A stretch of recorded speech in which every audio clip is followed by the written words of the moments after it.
باپ اور بیٹے اور روح القدس کے نام میں آمین۔ اے میرے خدا، میں ایمان رکھتا ہوں کہ تو یہاں حاضر و ناظر ہے۔ میں تجھے سجدہ اور اپنے سارے دل سے پیار کرتا ہوں۔ تو نے مجھے نیست سے پیدا کیا، اپنے بیٹے کی موت سے چھڑایا، اپنے روح القدس کے فضل سے پاک کیا۔ تو نے گزری رات مجھ کو سلامت رکھا اور آج کا دن مجھے بخشا ہے۔ ان اور سب باقی نعمتوں کے لیے جو تو نے مجھے بخشی ہیں، میں فروتنی سے تیرا شکر کرتا ہوں۔ میں اپنے سب خیالات، باتیں، کام اور دکھ تیرے حضور پیش کرتا ہوں۔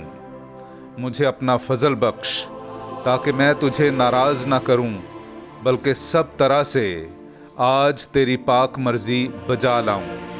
آمین۔ لیکن تم مسیح کے ہو اور مسیح خدا کا ہے۔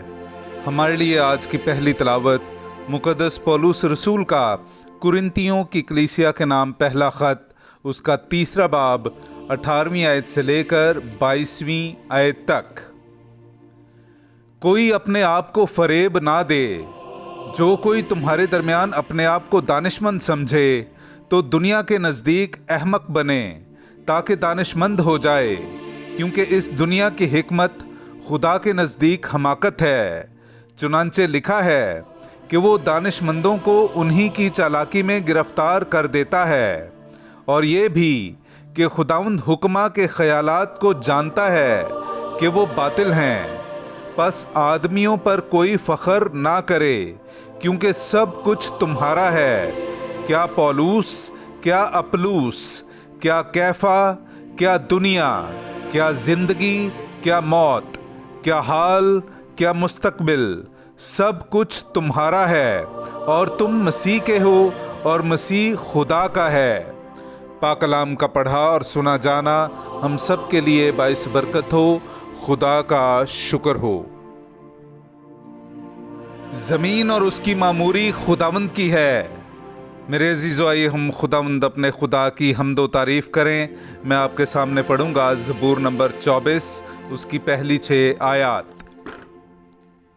زمین اور اس کی معموری خداوند کی ہے، جہان اور اس کے باشندے، کیونکہ اس نے سمندروں پر اس کی بنیاد رکھی اور دریاؤں پر اسے قائم کیا۔ خداوند کے پہاڑ پر کون چڑھے گا اور اس کے مقدس مقام پر کون کھڑا ہوگا؟ وہی جس کے ہاتھ صاف اور جس کا دل پاک ہے، جو باطل چیزوں پر اپنا جی نہیں لگاتا اور اپنے ہمسائے سے مکر سے قسم نہیں کھاتا۔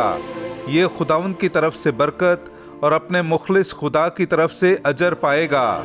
یہ ان کی پشت ہے جو اس کے طالب اور یعقوب کے خدا کے دیدار کے خواہاں ہیں۔ پاک کلام کا پڑھا اور سنا جانا ہم سب کے لیے باعث برکت ہو۔ خدا کا شکر ہو۔ نعرہ حمد۔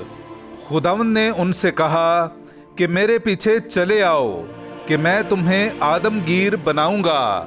ہاللویا۔ میرے عزیزو، آئیے ہم آج کا انجیلی اقتباس سنتے ہیں۔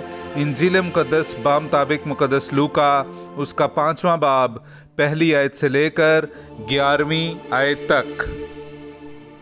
اور جب وہ جناسرت کی جھیل کے کنارے کھڑا تھا اور ہجوم خدا کا کلام سننے کے لیے اس پر گرے پڑتے تھے، تو ایسا ہوا کہ اس نے جھیل کے کنارے 2 کشتیاں لگی دیکھیں، لیکن ماہی گیر ان پر سے اتر کر جال دھو رہے تھے۔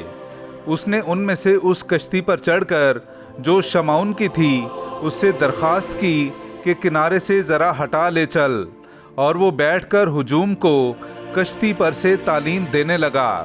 اور جب کلام کر چکا تو شمعون سے کہا کہ گہرے میں لے چل اور تم شکار کے لیے اپنا جال ڈالو۔ شمعون نے جواب میں کہا کہ اے استاد، ہم نے ساری رات محنت کی مگر کچھ حاصل نہ ہوا، لیکن تیرے کہنے سے جال ڈالوں گا۔ اور جب انہوں نے یہ کیا تو مچھلیوں کا بڑا غول گھیر لیا اور ان کے جال پھٹنے لگے۔ تب انہوں نے اپنے شرکا کو جو دوسری کشتی پر تھے اشارہ کیا کہ آؤ ہماری مدد کرو۔ وہ آئے اور دونوں کشتیاں ایسی بھر دیں کہ ڈوبنے لگیں۔ شمعون پترس نے یہ دیکھ کر یسوع کے پاؤں پر گر کر کہا